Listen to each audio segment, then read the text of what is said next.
Assalamualaikum warahmatullahi wabarakatuh.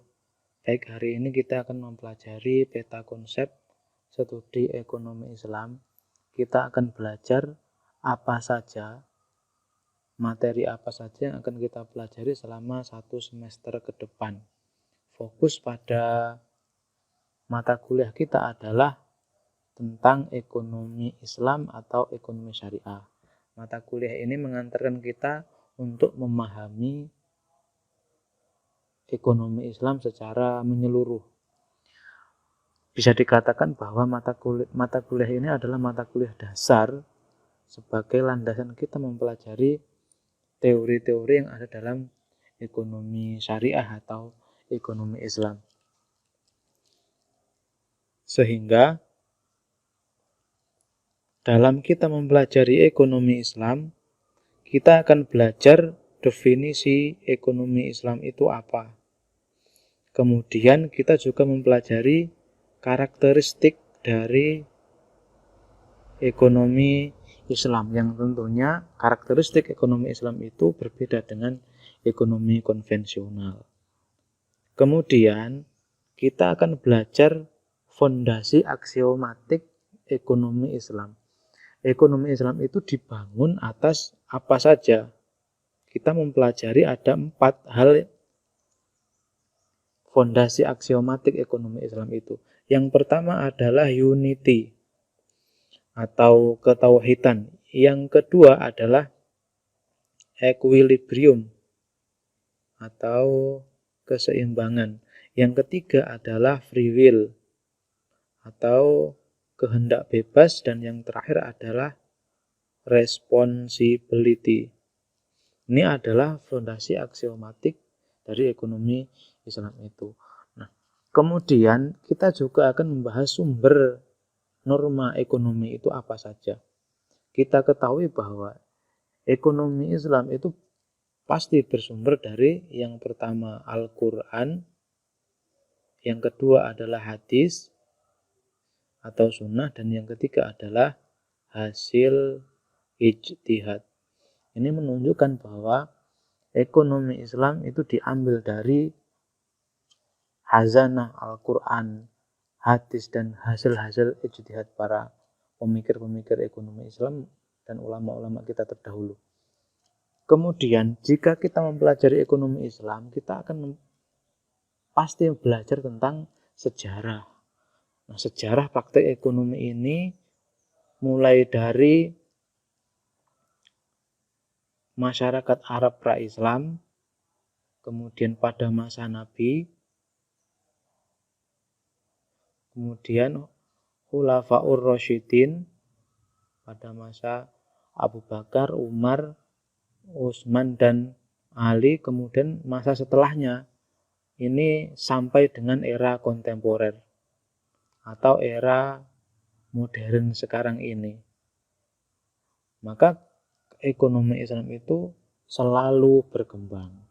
Nah, kajian kita dalam ekonomi Islam itu juga membahas tentang sistem ekonomi.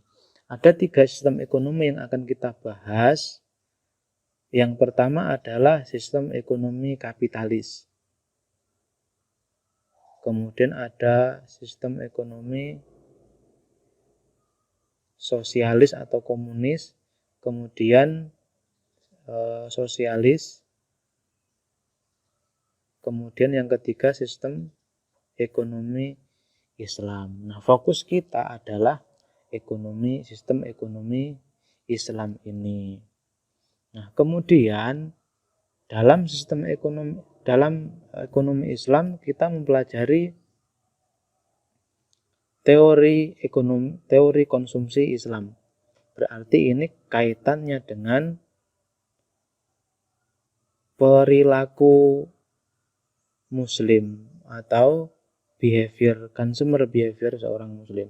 Kemudian kita juga mempelajari tentang teori produksi. Dalam Islam ini erat kaitannya dengan konsep al-kasbu atau tentang kerja.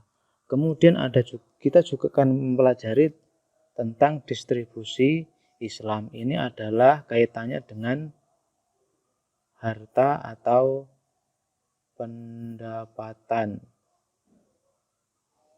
Nah, kemudian dalam sistem ekonomi ini, sistem ekonomi Islam khususnya akan dituangkan atau akan diimplementasikan dalam sebuah lembaga keuangan. Nilai-nilai ekonomi Islam, nilai-nilai dalam sistem ekonomi ini akan dituangkan dalam lembaga keuangan yang kita ketahui lembaga keuangan, baik lembaga keuangan bank maupun lembaga keuangan non-bank.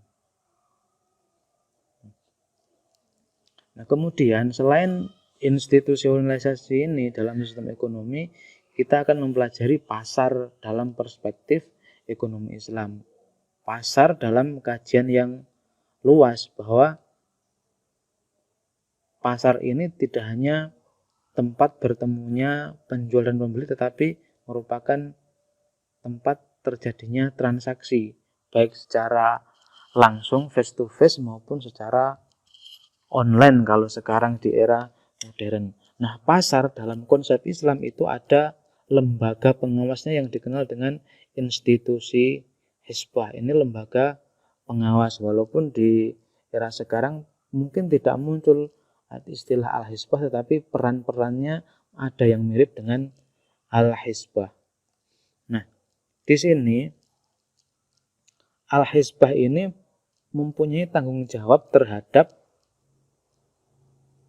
pasar. Jadi Al-Hizbah ini punya tanggung jawab bahwa pasar, mekanisme pasar harus bebas dari distorsi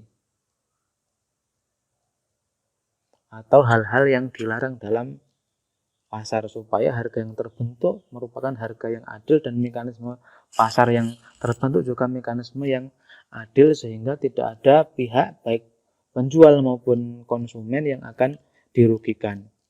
Nah, kemudian kita juga akan mempelajari sistem ekonomi Islam itu juga selain bertujuan untuk mendapatkan profit ini orientasinya adalah materi. Tetapi ekonomi Islam itu juga mengatur terkait dengan sosial. Inilah yang kemudian muncul zakat, infak, dan sedekah. Dan ini merupakan hal yang pasti ada dalam ekonomi Islam, sebab zakat, infak, sedekah itu merupakan kewajiban.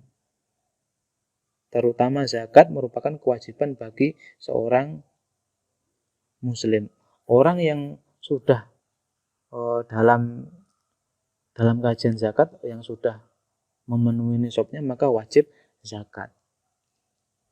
Kedudukannya bahwa zakat, infak, sedekah ini sebagai penyeimbang atau sebagai solusi atas ketimpangan atau gap antara orang yang kaya dengan orang yang miskin. Nah, kemudian kita juga akan mempelajari fungsi uang. Bagaimana konsep uang ini dalam perspektif Islam. Apakah uang itu sebagai komoditi yang bisa diperjualbelikan, atau uang itu sebagai alat tukar. Kemudian kita juga akan mempelajari bagaimana inflasi dalam perspektif Islam. Kita tahu bahwa inflasi ini adalah naiknya ketika naiknya harga. Naiknya harga itu bisa karena secara alami, maupun buatan. Nah, kalau secara alami bagaimana? Seperti ketika terjadi scarcity. Kemudian kalau secara buatan maka ada ikhtikar misalkan. Ini berarti ada campur tangan seseorang dalam menaikkan harga. Nah, inilah beberapa materi yang akan kita pelajari selama 1 semester ke depan. Mata kuliah studi ekonomi Islam ini membahas seluruh aspek, baik secara individu maupun bagaimana seorang muslim ini saling berinteraksi baik di pasar maupun dalam memenuhi kebutuhan hidup sehari-hari. Secara lebih lanjut, bahwa subbab-subbab ini akan dipelajari secara lebih detail pada pertemuan-pertemuan yang akan datang. dan beberapa bab dan beberapa teori akan dipelajari dalam mata kuliah yang lain yang merupakan mata kuliah inti dari ekonomi Islam. Semoga bermanfaat apa yang kita pelajari hari ini. Assalamualaikum warahmatullahi wabarakatuh.